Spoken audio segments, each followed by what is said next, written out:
Welcome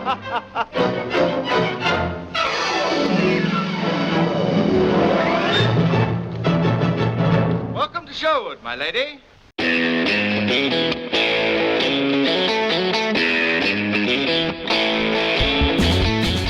Hello and welcome once again to the Cine-Files, where each week we enter the world of a great film, we explore its themes, its history, the filmmaking, and the influence it has on us today. My name is Steve Morris. I'm a filmmaker and directing instructor in Los Angeles, California. Hello everyone, my name is John Roca. I'm a voiceover actor, host of numerous shows, and occasionally an on-camera actor in California. And I say that with a little bit of shame with our guests sitting in front of us, that I can even say that. But we'll see if I make it through the podcast, not going insane about it. You could say it. I'm an occasional on-camera actor myself. It's just a question of how occasional. That's right. It's a relative term. And you've already heard his voice. We're so thrilled to welcome an actor who's, I was looking at your list of credits. I can't possibly list them all here. They're way too long, but an actor who's worked extensively with David Mamet. You got a Tony for Richie Roma, which is in one of my favorite plays, Glengarry Glen Ross, and of course movies like Godfather 3, Forget Paris, the star of CBS Criminal Minds, Fat Tony on The Simpsons, which is very important to all of us, and of course you acted for me in my film The Assistants. I'm very happy to welcome Joe Mantegna to the Cine-Files. Thanks, Steve. Glad to be here. I'm thrilled. And when we first started talking about you coming on the show, you instantly responded. The movie you wanted to do was 1938, Errol Flynn, The Adventures of Robin Hood. Yeah, absolutely. And I'm so curious. It's obvious that you have a real connection to this film, and I wonder, how did you first come to it? What is the importance of this film in your life? You know what? How I first came to it, in a way, justifies my lack of prejudice between television and film. You know, I grew up in an era, especially being an actor, that there was this whole period for many years where you were either, if you were going to be an actor, you were let's say you were either a stage actor. You had like three options. You were a stage actor, and they thought of you as that. You were a TV actor, you know, somebody who just did kind of TV shows and stuff, or you were a film star, a film actor. And there were those three definitions, and very often that twain did not meet. Obviously, things have changed immensely today, but back then it was like that. But what I discovered and what I realized is that I discovered most of my favorite movies through television because, first of all, as a kid, the kind of where I discovered movies was like on late night TV. You know, there'd be movie nights and all that on television, like at 10:30 in Chicago. This was in Chicago back at 10:30 after the news. Chicago, the news comes out at 10, and at 10:30 they usually run movies, or on Saturday afternoons they'd run movies. Right. And so I got exposed to the movie Robin Hood. We didn't have a color TV then, you know. And that's what I was wondering, if you had seen it black and white No, first. I saw it first in black and white because I remember the first color TV our family had, I bought it because I took my dad, he'd been disabled most of his life, so we never have a lot of cash.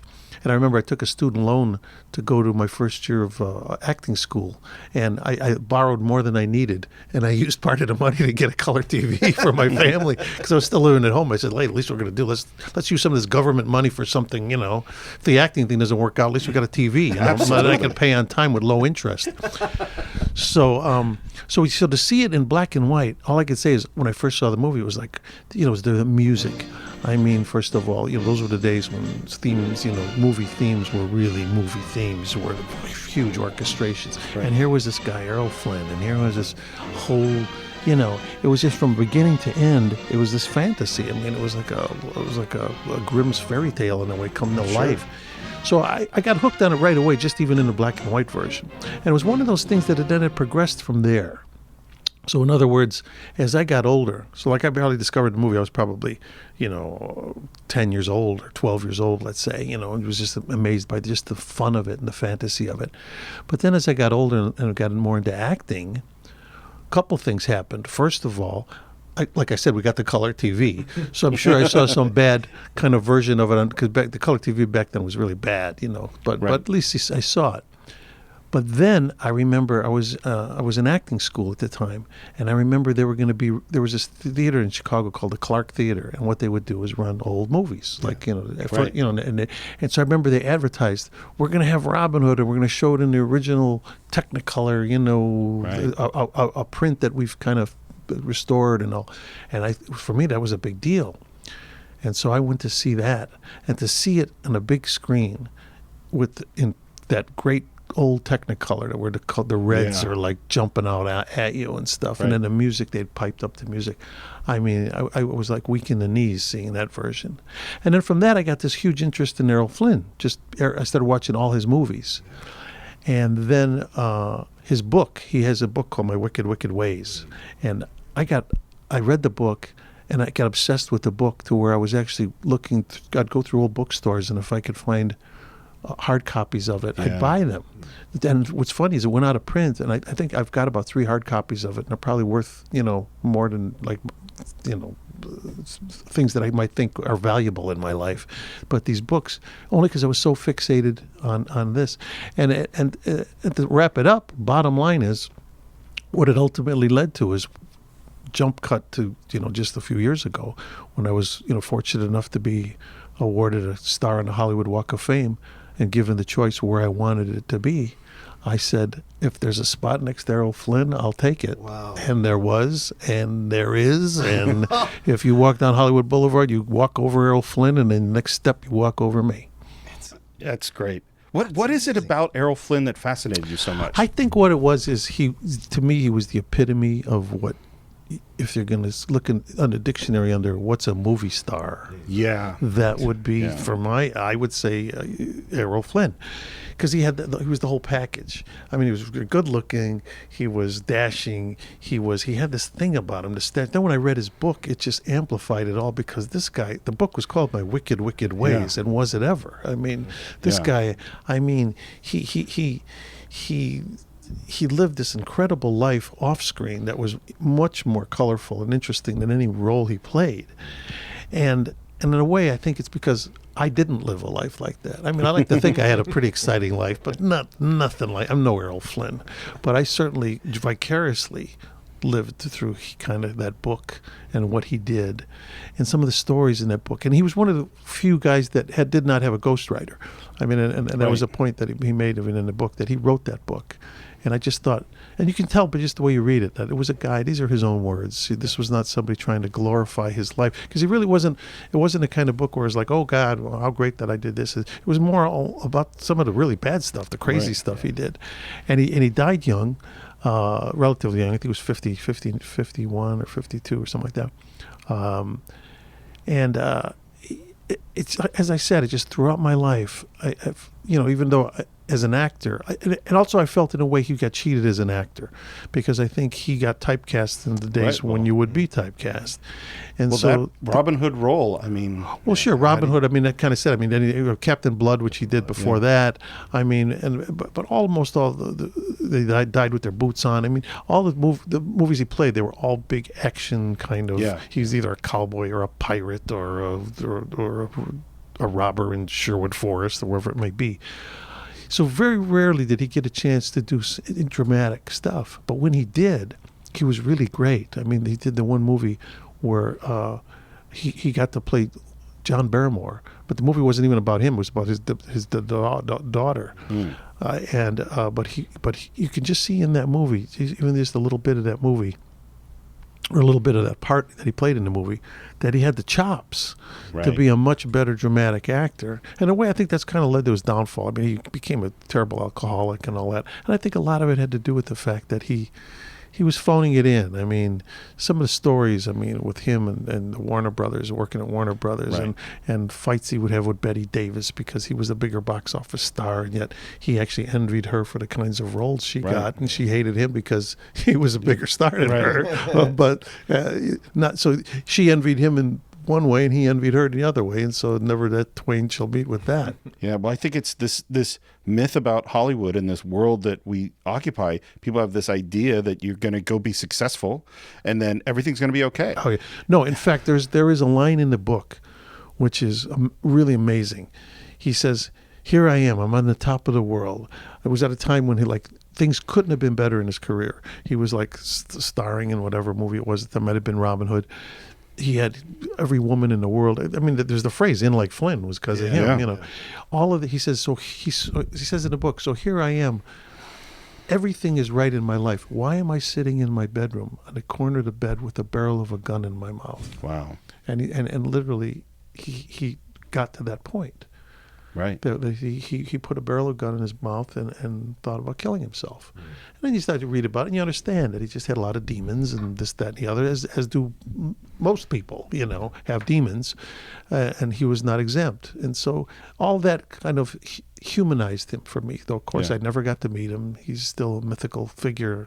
Maybe in a way that's why I still have such a admiration for him, because I never got to know him personally. Right. It's all due to, the medium. It's funny. It never occurred to me, because I never knew any of this or your relationship to him, but it occurs to me now that the character you played in The Assistants is this guy who is, from the outside, very successful. He's a womanizer, and inside he's a deeply unhappy person. Right. And I don't know if you thought about any of that. I certainly didn't. Now that you mention it, I could think to myself, I probably did channel some of that in the sense of it probably what attracted me to the role in a way, because there's that complexity, there's that thing, that dichotomy of things, which are always the great things to play in any role. Right.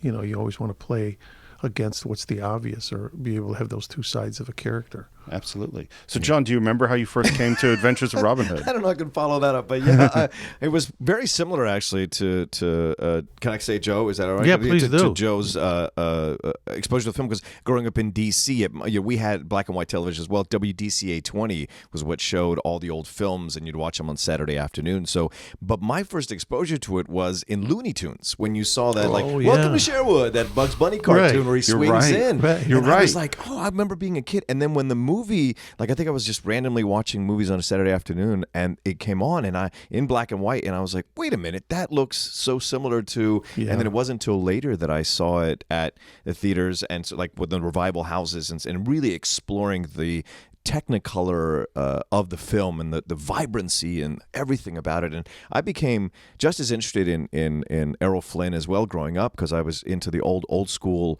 hearing because I used to manage a bookstore, so we used to sell all those biographies so you would sit and read them. And My Wicked Wicked Ways is one that people came and bought all the time there in DC. So it was interesting. And I think they did a TV movie based on his life, which wasn't 100% great, but it was there. In fact, I'm trying to think of his name, but I knew the actor who played the part. And he looked good. He really did. I knew the guy. It's based on his name now, because he was also an artist. He actually drew art and stuff. And he was very good. But it would have been a difficult movie to capture anyway. But they gave it a shot. But I didn't. For me, it was all about the book, because that's the kind of book that when you read it, I have to read it. Him doing it. I picture him doing all this stuff. And some of the stuff he did was just, he killed a guy, he thinks. Yeah. With his car, I think, right? Well, no, I think he's actually, he grew up, the first chapter is called The Tasmanian Devil, because he grew up in Tasmania. Oh, yeah. Because Hollywood made it when the Hollywood press machine made it like Errol Flynn. He's from Ireland, and he's an Irish actor. And he says he was not from Ireland. He was born in Tasmania because his father was an oceanographer or something. Right. He had some real crazy job like that. Yeah. So he grew up in Tasmania. But there was this thing where he was like, when he was a young man, they were going through the jungle, and they were looking for coconut fields or something like that, or they were, and whatever. Something happened, natives started and there was a gunfight ensued. So he's not sure, but he thinks he killed the guy. He had to shoot and run, and he went off and sailed from Tasmania to Papua New Guinea or some well, he was a great sailor. He had his name of his boat was the Sirocco, and he was very. He actually then wrote another book, which I have a copy of too. I can't think of the title of it, but it's all about his adventures on his boat. Yeah, and it's more just that. Yeah. But he was a wonderful sailor. He loved that. Spent a lot of time all over with that boat. Yeah. My mom was a massive fan of Errol Flynn, so we would see all his stuff, what you were mentioning, right? Captain great. Blood, they died with their boots on. Him and Tyrone Power were the two that my mom absolutely loved. That's the classic stuff. Yeah. So my story's going to be real short because it's the same. Oh, right. Saturday morning TV, somewhere between the Shirley Temple movies and the Barrymore movies and the Abbott and Costello movies, they would play these adventure ones. And here's the thing for me is that I must have watched it a whole bunch as a kid. Mm-hmm. I don't think I'd watched it since. Really? Yeah. So for me, it was this weird sensation watching it again of I didn't remember anything, and everything was familiar. Yeah. Oh, yeah. And the actors, I mean, you had Claude Rains, who was he's- so fantastic, Basil Rathbone. I mean, we did an episode of Criminal Minds about 6-7 years ago, and then we hired this young actor who was wonderful, and he was Basil's grandson. Oh, wow. Oh, cool. And his last name was Rathbone. And I was more excited to be working with him. You know, he was all excited working on the show. And I'm saying, oh, forget it, man. I can't match my excitement working with one of the Rathbones, you know. Yeah, absolutely. You know, I mean, your grandfather was a god to me, you know. Right. So I did some research, as I always try to do. And here's the one thing that came up that I thought was so interesting, which is, you know, we did for Holy Grail and for Excalibur, I did a lot of research on King Arthur. And what I discovered doing this is that Robin Hood is very similar in the sense that he is a mythic character of English stories that evolved over time, just like King Arthur did. And at each stage, as each new era happened, new ideas were inserted into the Robin Hood myth, just like with King Arthur. So stealing from the rich and robbing from the poor, that came in when ethics came, the same time that might for right came in for King Arthur. And the romantic Maid Marian stuff, that wasn't in the original stories. It came in when the Guinevere stuff was coming in for King Arthur. Is that each era imposed their ideas onto this character until you get finally to Sir Walter Scott and Ivanhoe, and that's really where it gets solidified with all the King Richard stuff, and that's sort of the kind of the image of this character we have today. But he's really this amalgam, and by the time we get to the 1930s, Warner Brothers at that time is really famous for gangster films and Busby Berkeley movies. Like those are the big things that are happening then. And with the Hays Code coming in, there's all this censorship. They go, oh, maybe we got to lay off some of the gangster pictures,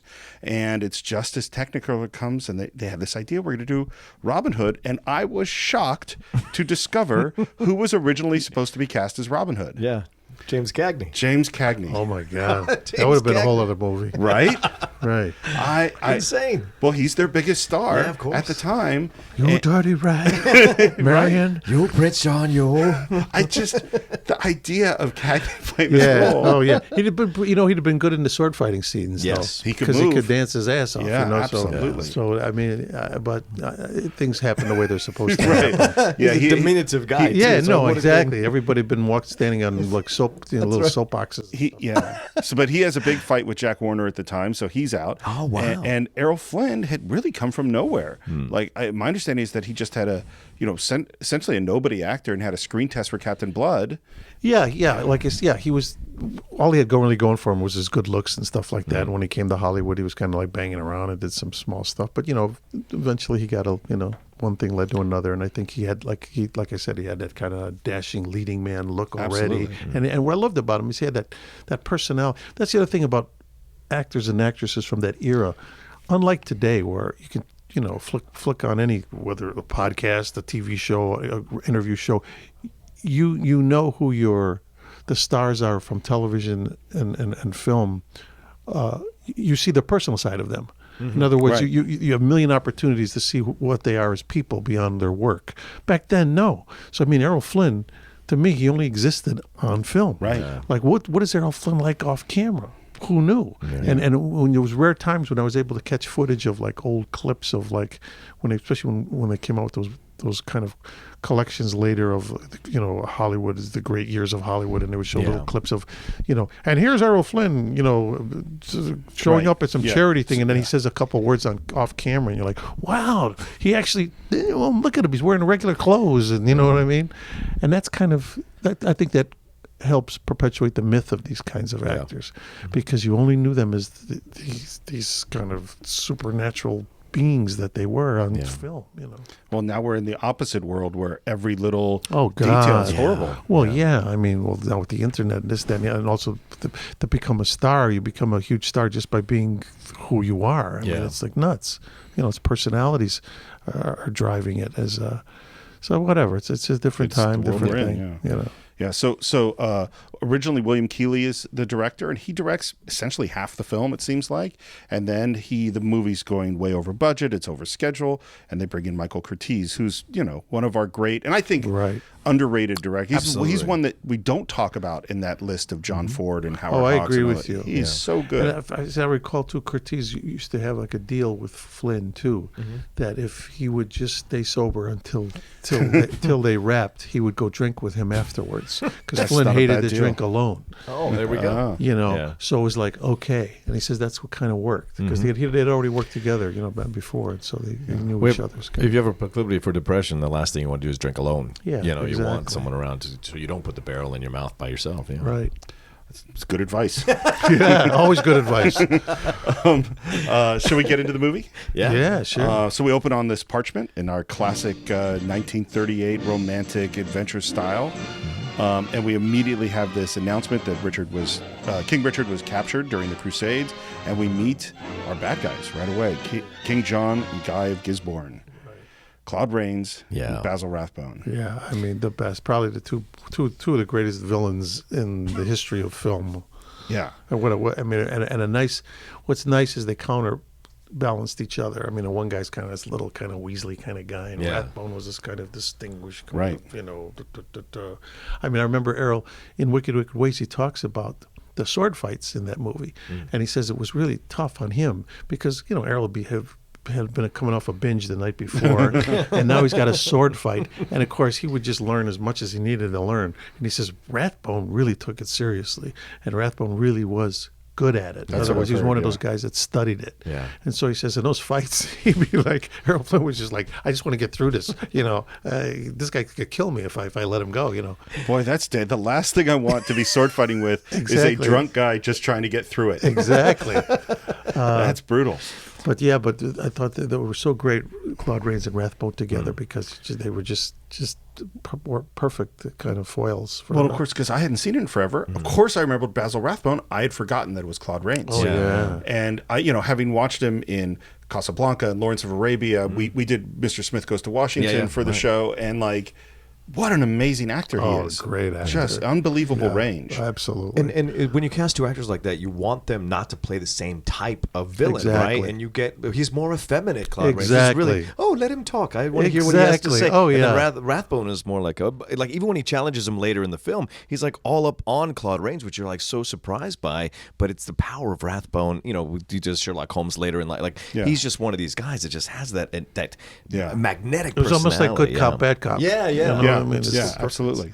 So we go into there's a montage of the Normans going off after the Saxons to raise taxes, which is fairly brutal. Yeah. And then we get the arrival of Robin Hood and Will Scarlet.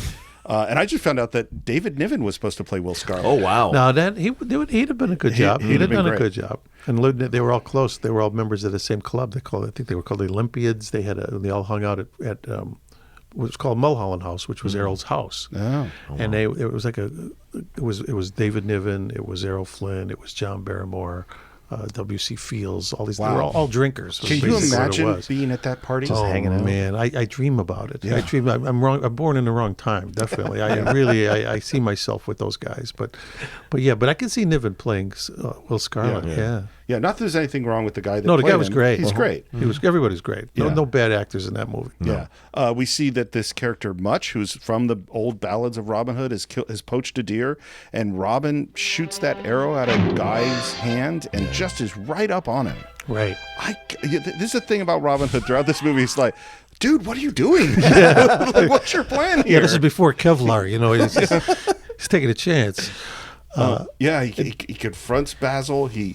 And finally he says, "Oh, he shot him. He shot the deer for me. He's my servant," and saves the guy's life. And he does it with a smile on his face too. Yeah. That's what I love Throughout about the whole Flynn. film. Always just like ha ha ha, showing all those $1 million teeth, and it's unbelievable. But this is what works if you look at the history of Robin, because he's the son of a lord. He feels that the people are his crew, but he is a rich, so he's legitimately white privilege back in 1938, just storming into areas completely unafraid, not having an issue with it. And I love that because you go along with him, because you're right, his looks and his teeth and everything about it, you're just like, I would follow this guy everywhere. So when Much says to him, I pledge my sword to you, I'll follow you. It was like Sinatra. Yeah, right. Sinatra walks in the room, right?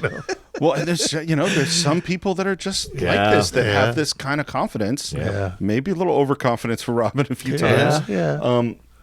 We go back to King John. They're having a big feast. We're getting some guys swearing loyalty, and we get the sense that we're not such a big fan of Richard. Right. Yeah. And we meet Maid Marian for the first time, Olivia de Havilland. Oh yeah. Did you get to meet her? No, I never got to meet Olivia de Havilland. Did you recently pass? Or is she last still- year. Oh, last year? At 101 years old. That's Yeah. amazing. What's funny is my mom passed this year at 101 years old. Oh, wow. So there's that connection. But yeah, she was just. What was great about her too is that she wasn't. She's this beautiful woman, but yet not in the classic sense. No, she she's has her that own- kind of vulnerability.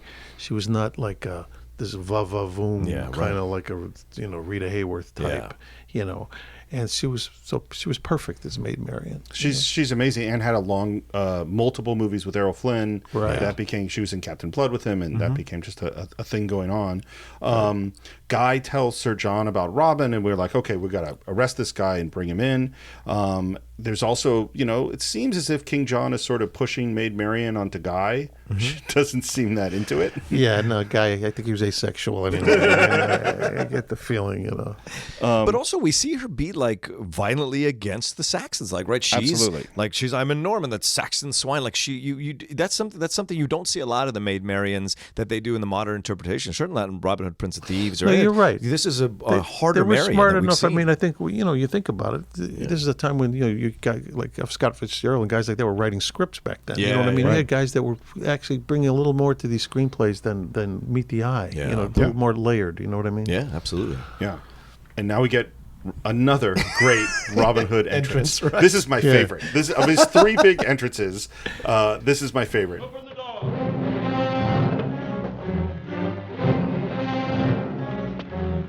Barreling through that door with the big deer on his shoulders. Oh my God! He just flips it off his shoulders, and it was like, unbelievable.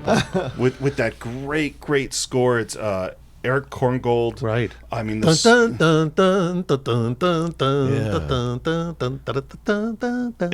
it's so. This is a hero has Yeah. walked in, and he has once again walked into a situation where you're like, "How are you gonna get out of this, Robin? Oh, yeah. What's your plan here?" Yeah, he'll find a way. He always does. Bring Sir Robin food. At once, do you hear? Such impudence must support a mighty appetite. True enough, Your Highness. We Saxons have little to fatten on by the time your tax gatherers are through. So you think you're overtaxed, eh? Overtaxed, overworked, and paid off with a knife, a club, or a rope. Why, you speak treason. Fluently. Oh yeah, Come on. Oh yeah. That's what I mean. That's what. Also, the other thing about the movie that I love is the times where it gets where they push the envelope of corny. Yeah. Or they push the envelope of being like over the top. It's like this when the scene comes later when he's doing they come up with this bright idea. Yes, of course he's going to enter the archery contest. Right. So, but for him to actually, he gives that look like when he realizes that they're onto him. It's like, oh please, of course you know they're onto you. You know what I mean? Those moments are priceless. It's almost like almost melodramatic, but it helps though.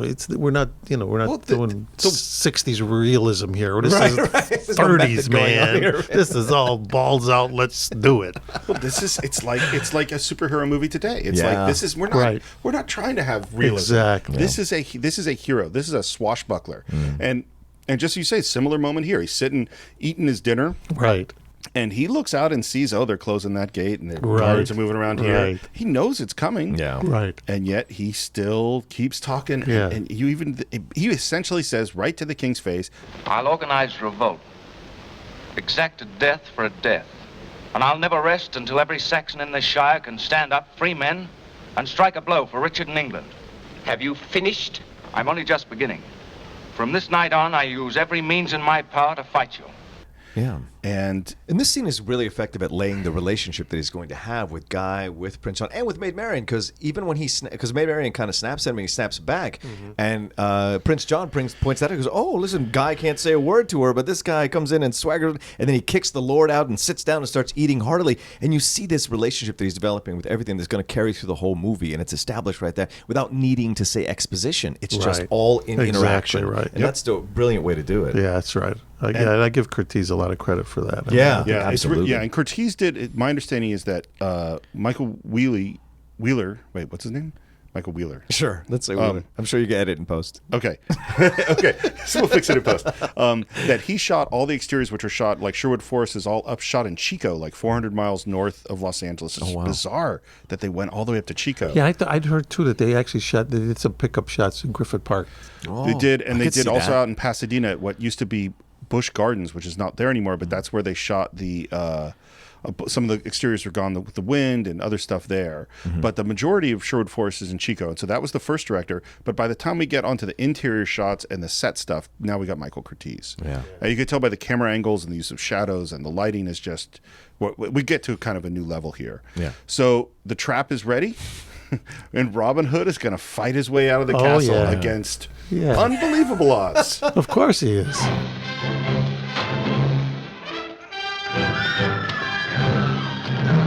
And it's funny, I love the way Errol Flynn fights. It is just aggressive and just charging at people and fearless. Yeah, and uses the environment, jumping on drapes and things and up the stairs, down the wall. And then he does the great run to the gate and says, "You got to stop him. You got to, something's coming." And he runs outside as they close the gate. That's great. Yeah. That's great. Gets back to Sherwood Forest and does pass the word for everyone who's ever been trodden on. Let's get the guys together. We're going to have a revolt. Right. Back in Sherwood Forest, Robin Hood wants to walk across this log. Yep. There's this other guy on the other side of the log. Oh, yeah. Little John, Alan Hale Sr. Right. Who looks like the skipper? Yes, you can see exactly. the You skipper. definitely see the skipper. Yeah. It's Yeah. fantastic. And of course, I knew the skipper a lot better than I knew Alan Well, Hale sure, Sr. sure. From when I grew up. Yeah. Skipper used to had a restaurant in La Cienega. Oh, really? Oh, yeah. When I wow. first moved out here, there was this. I can't think of the name of it. It was a seafood restaurant. Of It course. was right on La Cienega. Yeah, it was right off La Cienega and Melrose, and I think it might have been.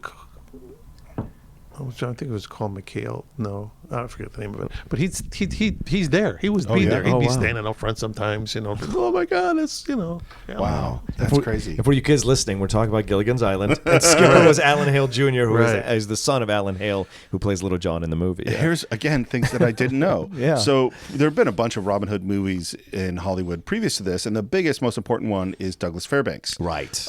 And the person who played Little John in the Douglas Fairbanks movie is Alan Hale Sr. Oh, wow. Really? Yeah.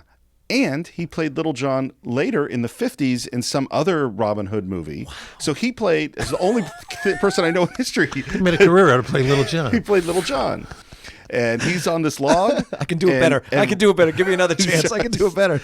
and Robin comes up on the log. We get some quarterstaffs, and we have a quarterstaff battle. It's just scary. That battle is way quicker than I remember it, and it looks like Errol is like barely hanging on. It really does. And not getting his hands crushed. Yeah, he talks a lot about all different. And another time in the book, where he talks about when he was doing Charge of the Light Brigade, where literally, these guys are really, back. Those were the days when they were tripping horses and stuff. Right. And he said he witnessed a thing where they tripped a horse, and the stunt rider, they were trained to do this. They would throw the saber so that you get rid of it. Right. He says it was this freak thing where he throws the saber.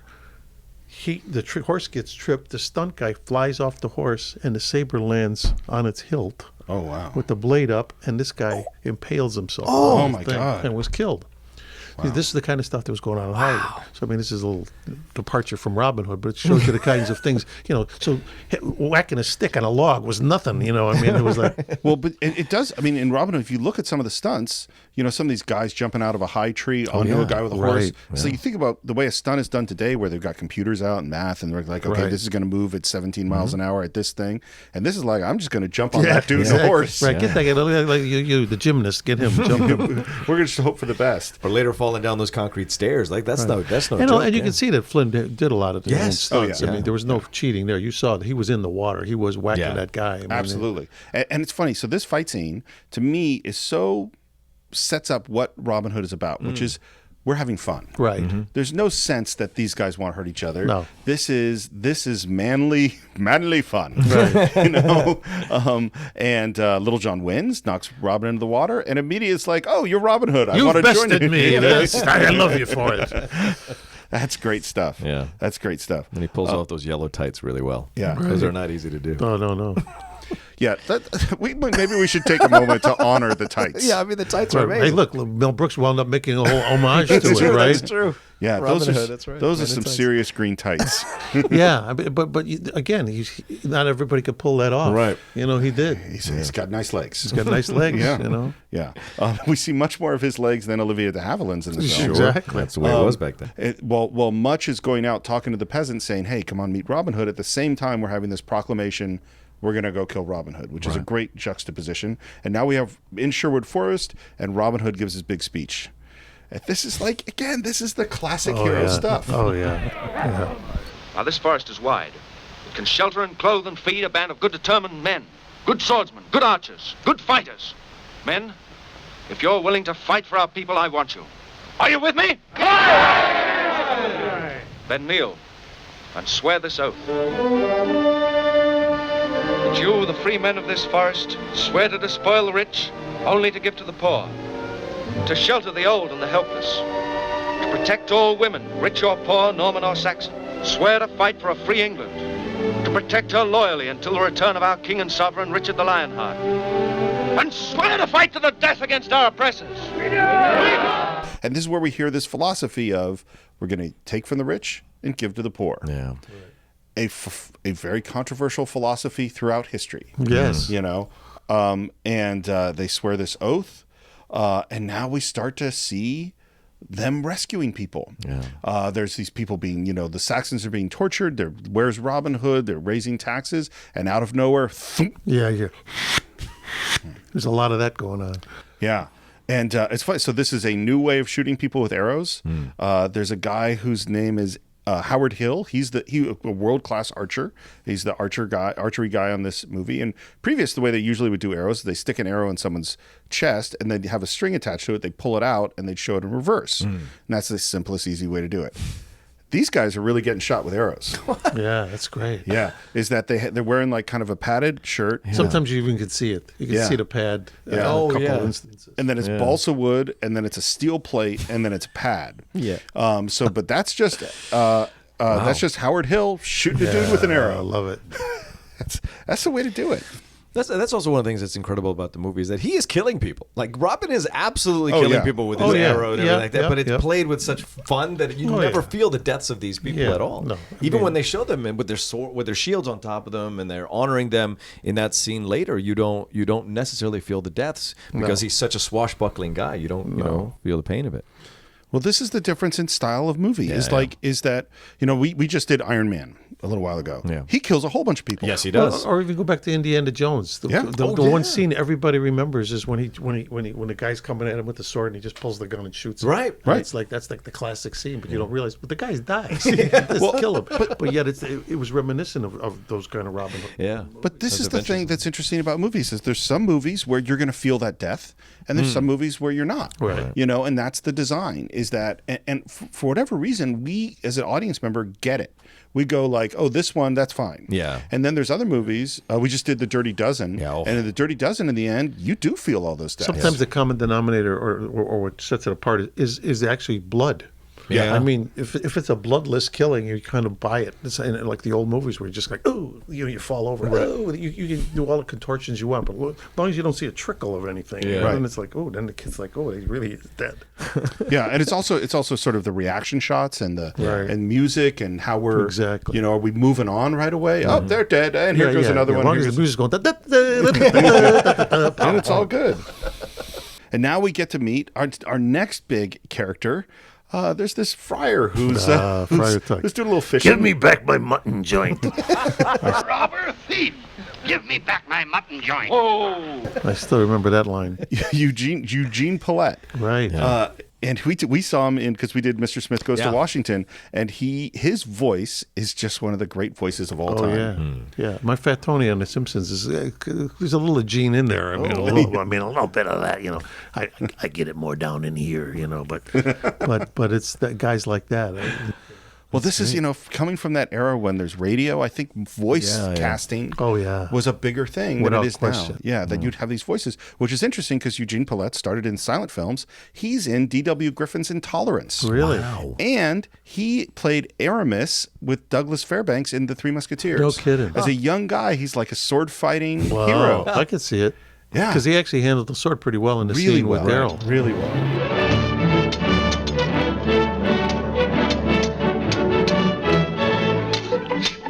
And the fight is very similar tonally to the Little John fight. We're having fun. Yeah. We're not trying to kill each other. No, of course not. No, we're having a good time. And Will arrives to tell us that, okay, Guy of Gisborne is coming. He's got the tax money. He's got Lady Marian with him. And we're going to set up a big ambush. I love this ambush. It is great. Oh, it's just fantastic. Yeah, I mean, and this is complicated. We got a lot of dudes on a lot of vines, Yeah, ropes, and we people in got trees. Carriages and yeah. One other just great piece of trivia that I found out. So Olivia de Havilland's horse, that's Trigger. Really? That's the horse that became Trigger. How great is that? Yeah. That's just amazing to me. That's awesome. Yeah. Yeah. And so this ambush happens, and they're swinging in on these ropes and dropping out of trees. And you know what the thing that it made me think of was? Ewoks.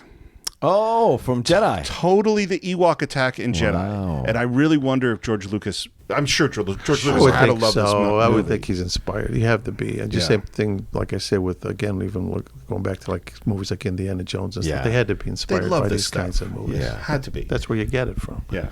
And we have yet our third great Errol Flynn Robin Hood entrance. Swinging up on that vine.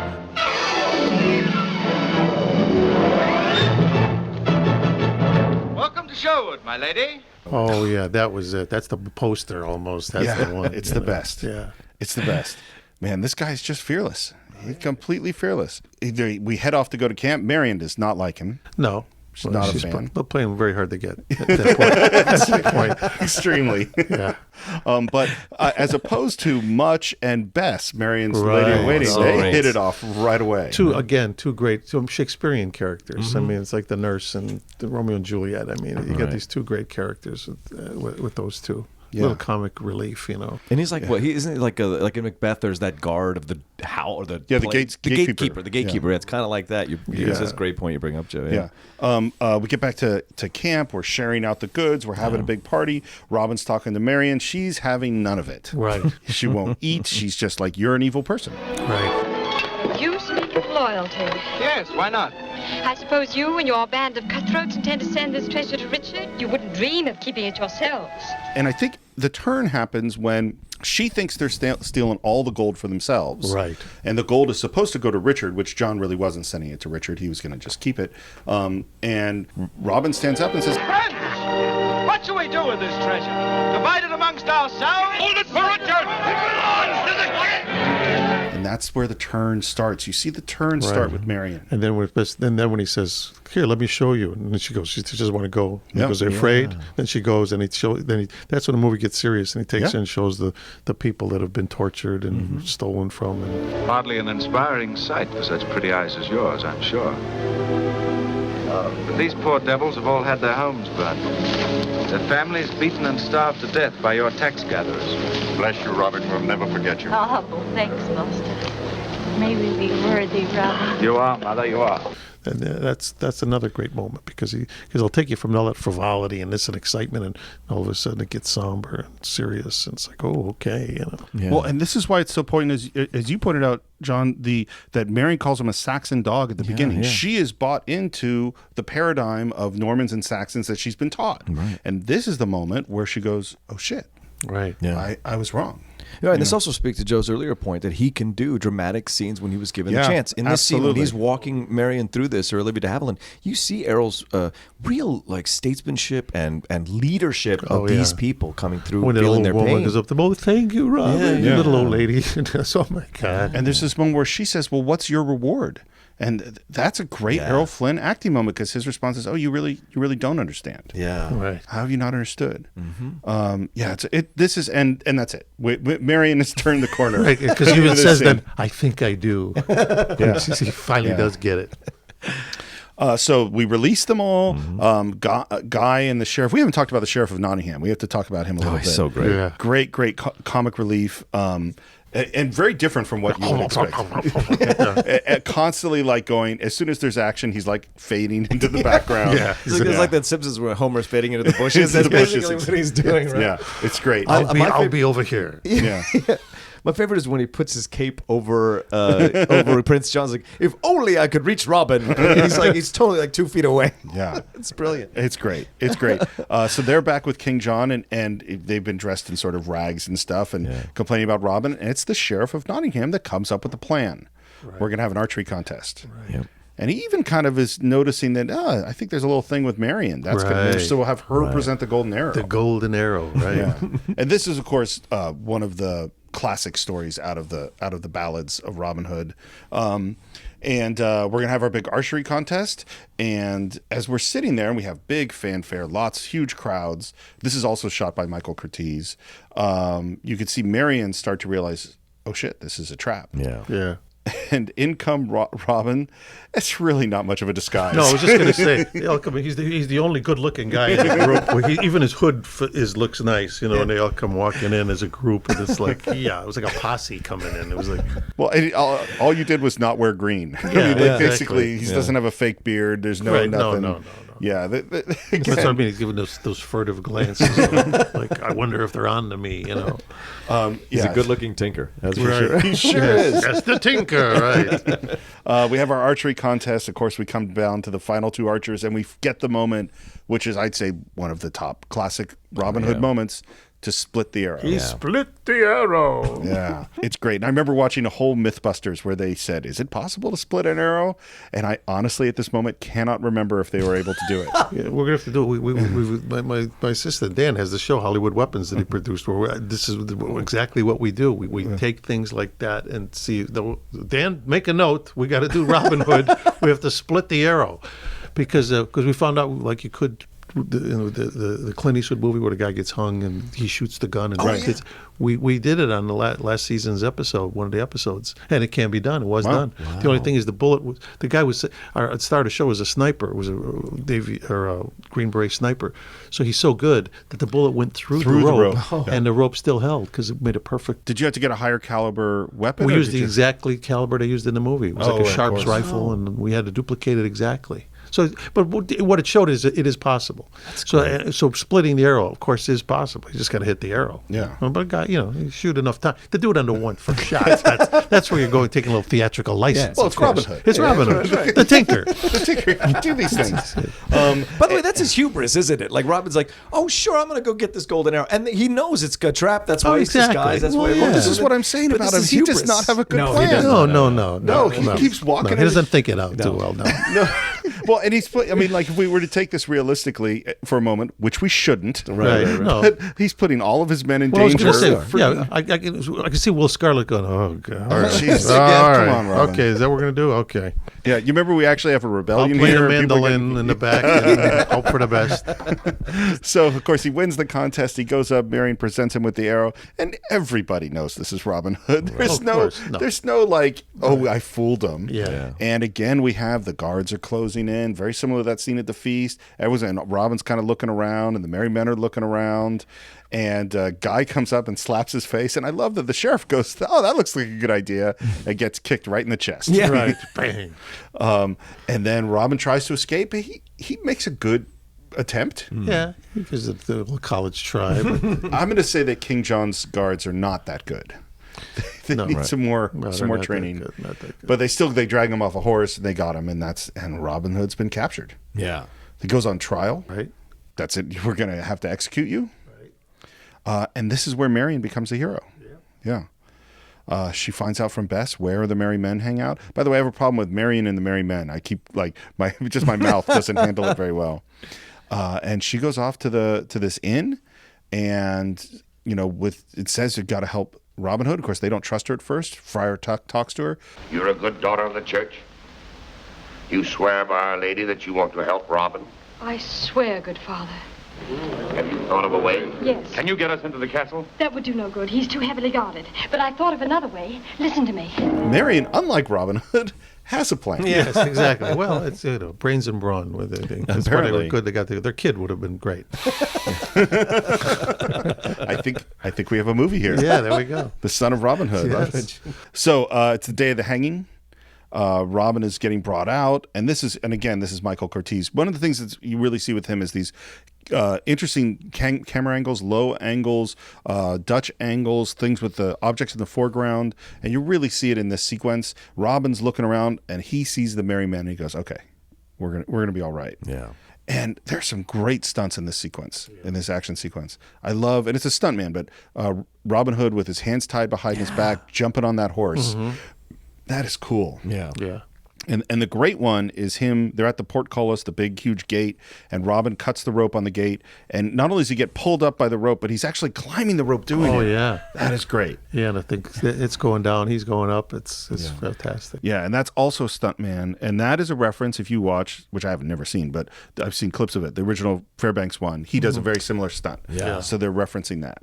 Well, and what's great about the stunts in the film is that they do the right mix of choreography and what looks like impromptu, right? And it's clean but messy at the same time, like it would be normally if you were to see it in real life. And so as fantastical as the film is, it still brings an element of realism in certain moments, and certainly in the stunt moments it does. Right. Yeah.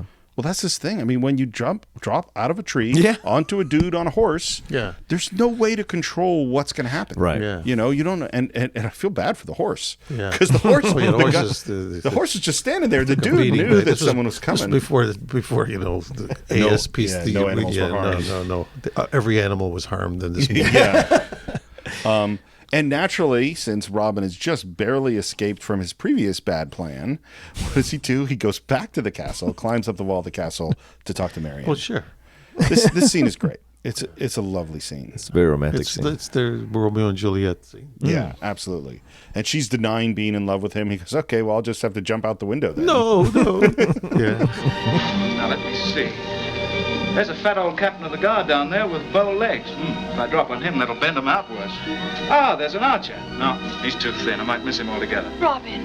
The very thing. 5 men-at-arms talking in a group. They'll break the fall beautifully. Goodbye, my lady. Robin. Yes? Please. Then you do love me, don't you? Don't you? You know I do. Well, that's different. It's great. And, You do love me then. Yeah. Do you remember having a crush on Olive when you saw it the first? Like, was that something that you remember developing, or was it she just one of those like you couldn't even have a crush on her because she's so regal, so just incredibly I think beautiful? it was more that. Yeah. She was too much. She was too good for me. I mean, I'm this young guy from Cicero. What the hell chance have I got? You know, no, I worship that from afar. Yeah. You know?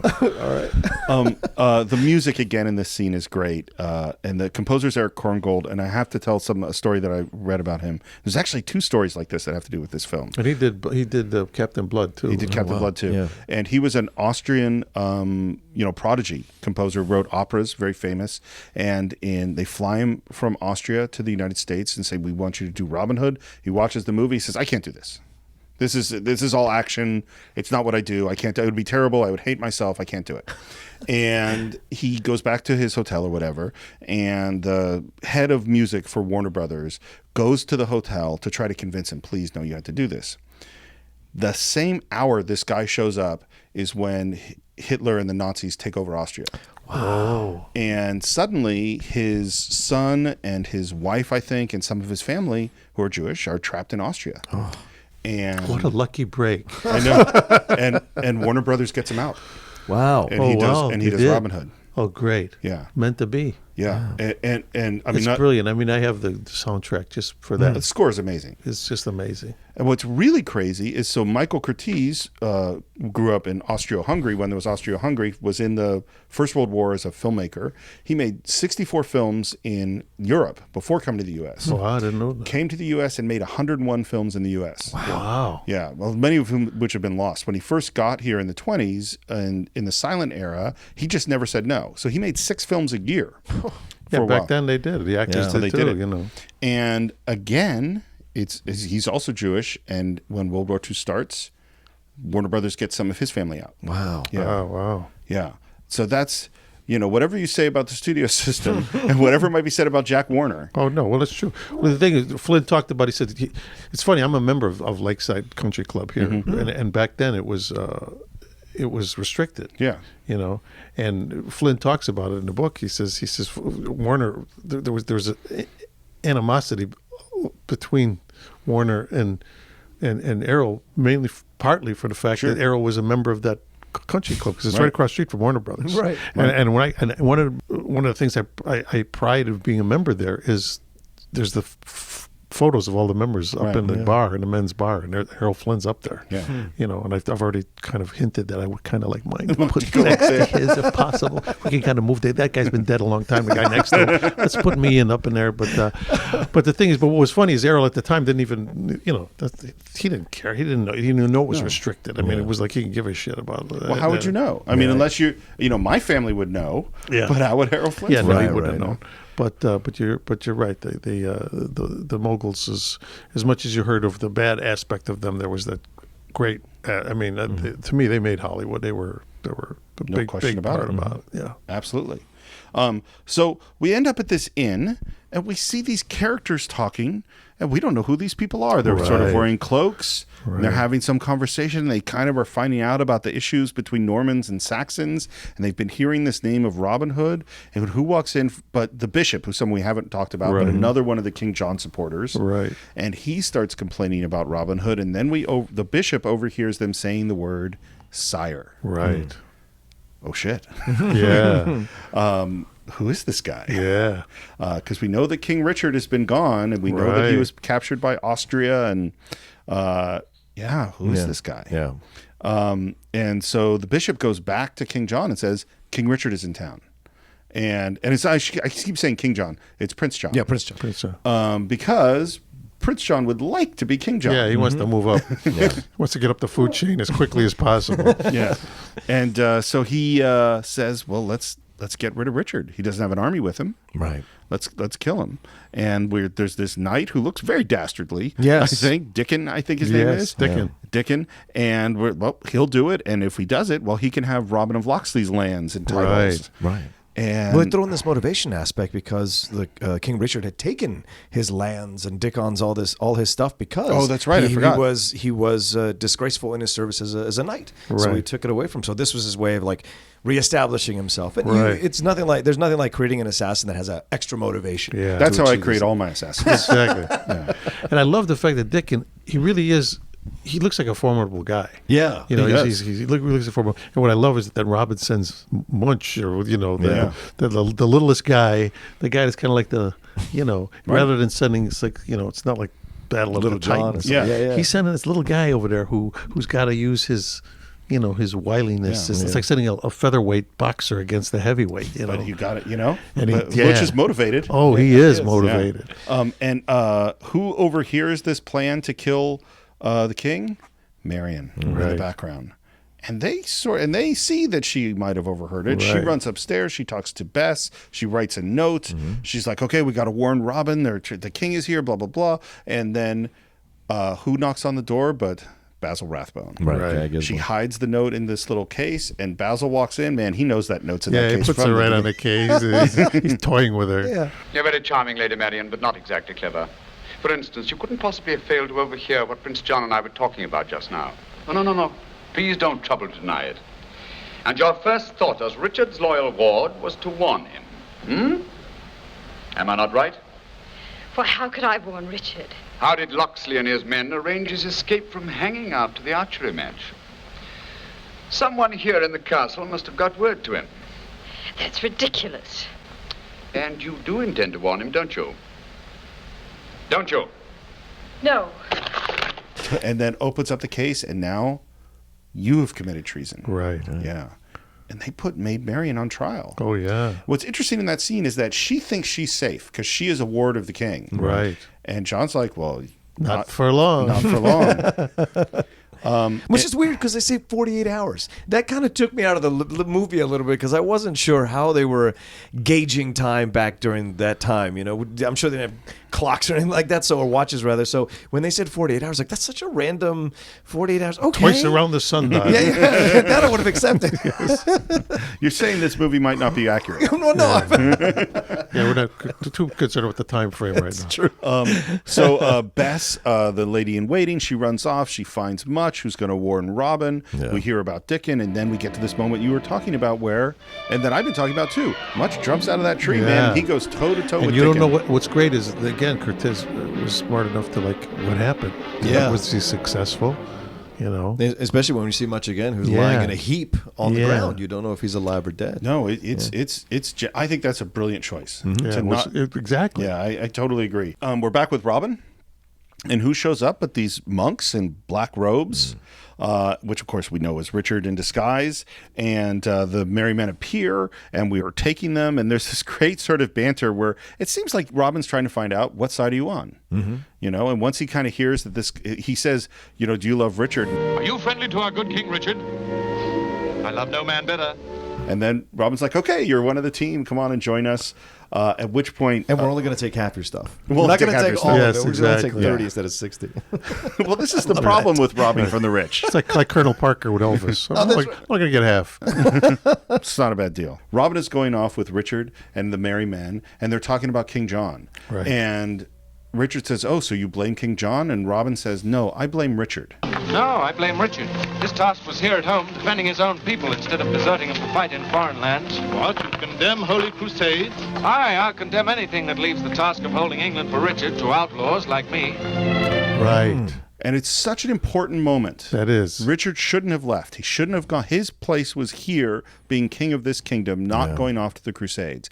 And I think that's key for Richard thinking about himself and thinking about his relationship If you think to Robin. about it, it's one of the first kind of instances where we get a nice definition of the difference between church and state. Yeah. It's like, you know, what's more important here? Yeah. You know, I mean, let's separate the two, and one's this is that and this is that, you know. Yeah. This is not because he's basically saying, well, but this is for the Crusades, this is for the church. It's like, yeah, but you know. Well, yeah, absolutely. And what's the job of a charity king? starts at home, you know. Yeah. Is the king is the country exist to serve the king, or does the king exist to serve the country? Yeah. Right. You know, it's a profound moment, I think, for Richard, both in how he thinks about himself and also how he thinks about And very Robin apropos Hood. today. I mean, obviously, I mean, absolutely. without, you know, drawing a direct connection, it's like, wow, this is kind of timely. Well, you know, both in King Arthur and in Robin Hood, there's this idea of service to the greater good, Right. of might for right, you know, of doing what is the correct thing even when it's hard. Yeah. Those are values that we need to continue to talk about. Yeah. Now we find Much, and he's wounded, he's beaten up, but apparently he's won, Right. which is great. And we go back to the merry men, and Will says, oh, and Much explains that the king is in town. And so something else I found out that's interesting, they shot a whole sequence that's not in the movie, which is that they had an archery competition, which they shot all this archery competition between Richard's men and the merry men. And then apparently Little John and King Richard have a fist fight, like it's for fun, Oh a my competition. God. Wow. And then at the end of Richard beats Little John, and then Robin is like, well, try me. And they're about to fight. And that's the moment that Will Scarlet shows up. Oh, wow. And if you look at it, because I looked at it again, you could see Robin and Richard kind of facing each other right when Will rides That's in. what the edit is, right? Yeah, and they cut all that out. Wow. Which I find really, like, I kind of want to see that. I'd love to see the old footage of that. Yeah, I'd love to see it. And so we hear that Richard is here, and that Prince John's gonna try to kill him. And so Robin's like, okay, get the men, you go here and you go here. We're gonna have this plan. And Richard says, that's okay. Richard's gonna be all right. And I know where he is. And Robin goes, where is he? And the moment he says he's here, and takes off the cloak. Oh yeah, that's fantastic. You don't need to search for Richard, Robin.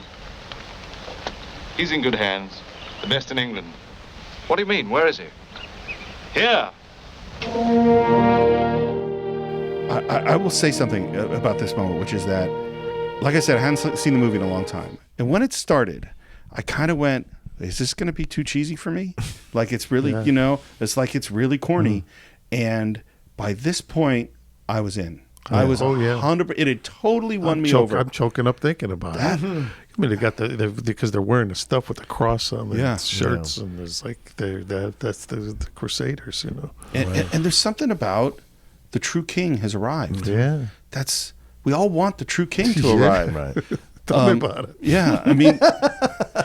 Yeah, and I think about it again. We go back to King Arthur. King Arthur has that exact moment. You pull for the sword from the stone, and this is the true. Now the person who's the just, kind, honest, brave, the real guy who's going to make everything better. He's here. Right. Man, that's and that actor was great that played Richard. Yeah, because he kind of had that stature about him. Yep. He's like, you know, he reeked regalness, you know. Right. And he's only in the last quarter of the film, so you want to cast an actor that conveys that by sight, just immediately. Exactly. You know, he just seemed like the guy, the head guy. Yeah.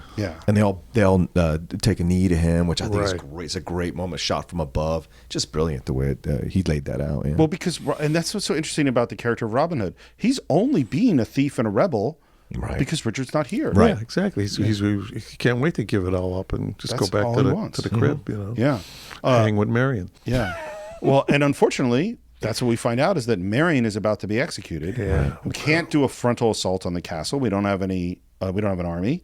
And Robin being the sneak. This is his only good plan in the whole movie. He goes, "Let's go get the bishop," and they're all in their black robes, marching up with the bishop to the castle. Got a knife in the bishop's back, saying, "Smile." Yeah, and here's your script. They tell him what to say. I love that. We're getting Marian. There's a beautiful shot of Marian in the cell, which is very painterly. Like that's a really lovely shot. John and Sheriff and Guy, they're all getting ready. This is all going to go great. In walks the procession with the bishop and all of Robin and his men, and we're going to have the coronation. And man, the bishop really takes it to King John. Yeah. By what authority do you, John Lackland, Prince of England, claim to be crowned this day sovereign of the realm? By right of blood succession, according to the law of the realm.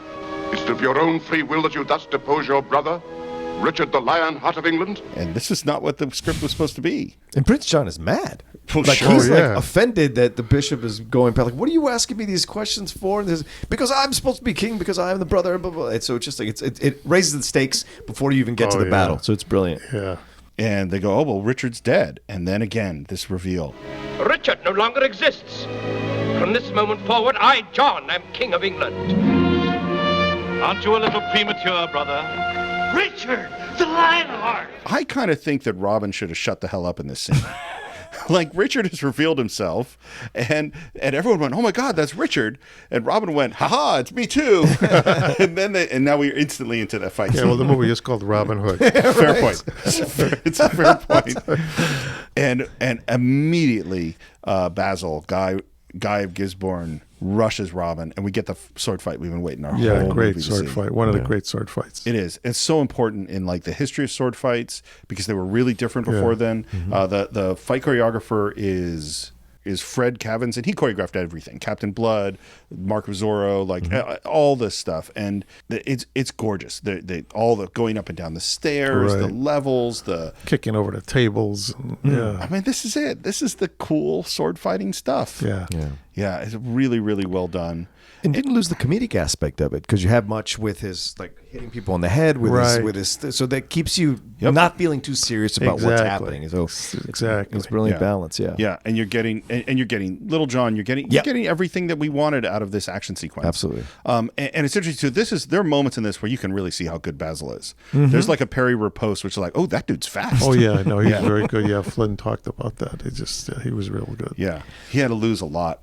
Yeah. Well, my favorite one, and I think we brought it up before in the Cine-Files, is which someday I do want to do is Basil with Danny Kaye in The Court Jester. Oh yeah. Oh wow. I love that movie, and that sword fight is really good too. That is good. Yeah, that is good. Well, the guy who choreographed, he said he didn't want it to look like fencing anymore because that's what it had been before with Douglas Fairbanks and all those people. So he wanted to kind of create a new style that was more realistic, and this was the way to do it. And Basil Rathbone, like you said, it's funny because even when I was in an acting school in the '60s, they still taught fencing in the acting schools. Yes, like that was like they figured actors should know how to fence. And I thought, wow, even Robin you used it? They got hell no. That's what I mean. We got Robin Hood got past that back in the 30s. So what are we doing fencing for? But I think it was more to just become aware of your body and just kind of the formality of all that. I mean, I'm glad we did it, but. It wasn't called upon to use it much, no. I want to see that Criminal Minds where you fence. Yeah, I'm going to work that into an episode. Unsub. Fencing the unsub. On guard. On guard, unsub. I didn't know you could do this.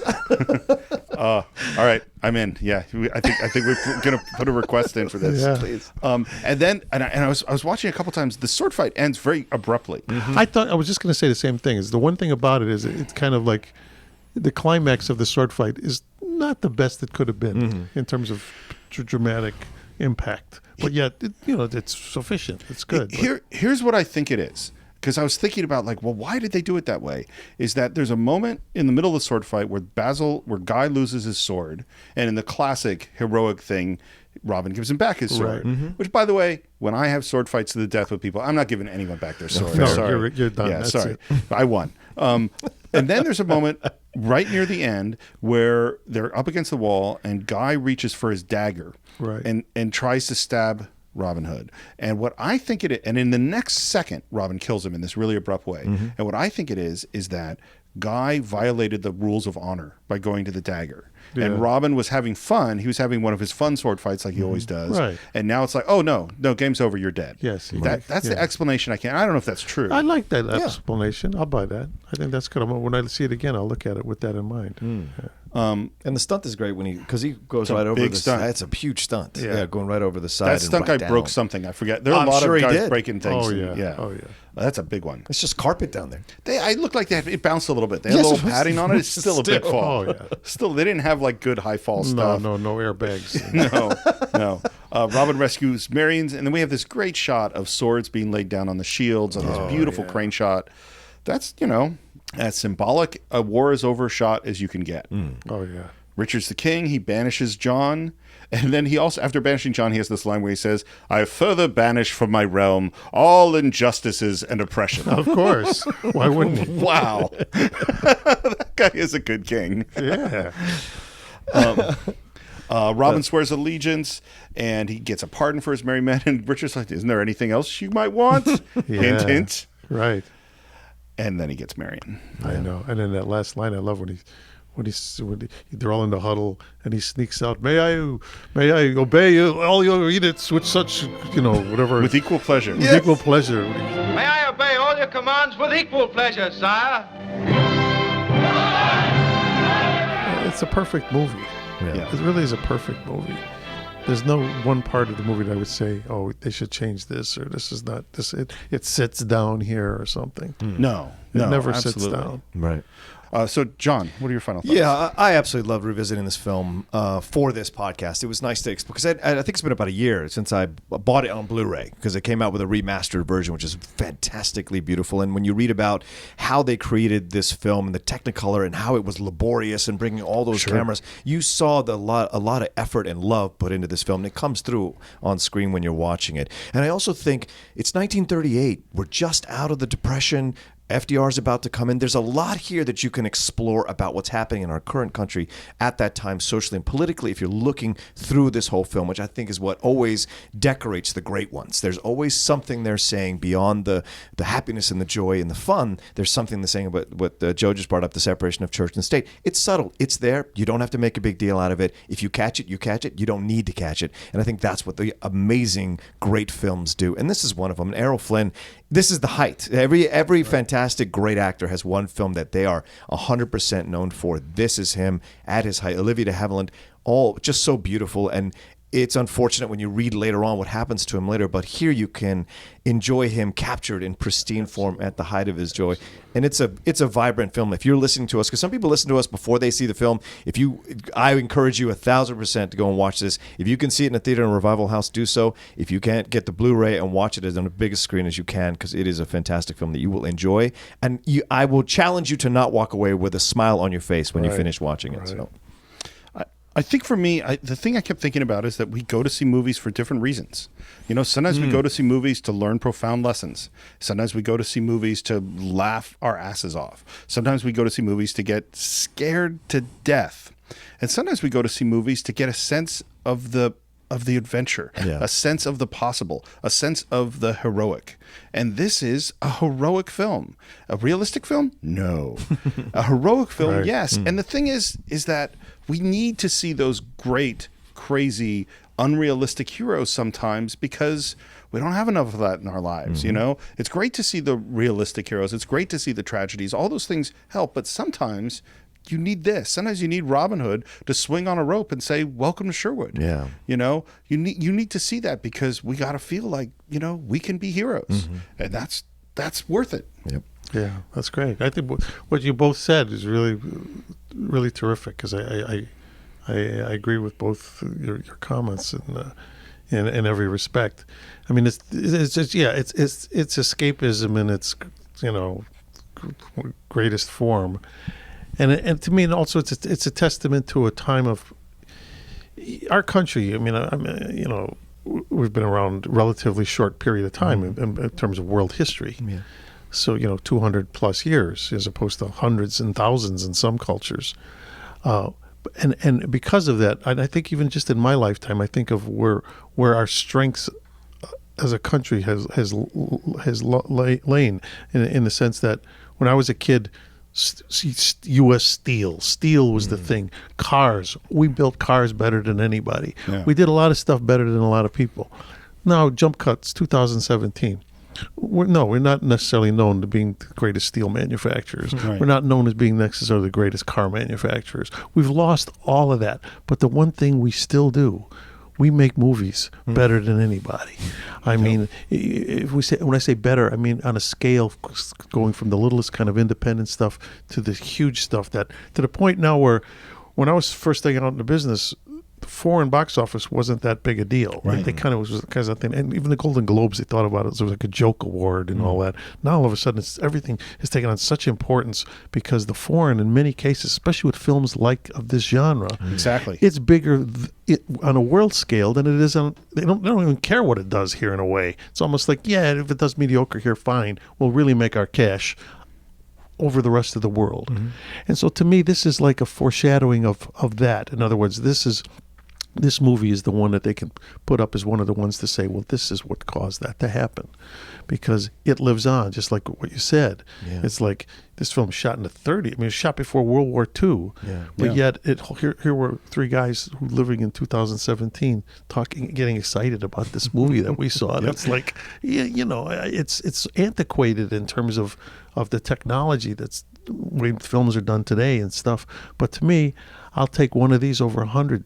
You know, sometimes a movie that's made yesterday that doesn't have the script, the heart, the music, the whole, you know, doesn't, just like music, like a band. Some are one hit wonders, some are classics. You know, this is a classic for a reason. And to me, being in the business myself, as we all are in the business, I'm proud to say this is an industry that we still pretty much at a gold standard. And this movie is one of the examples of it.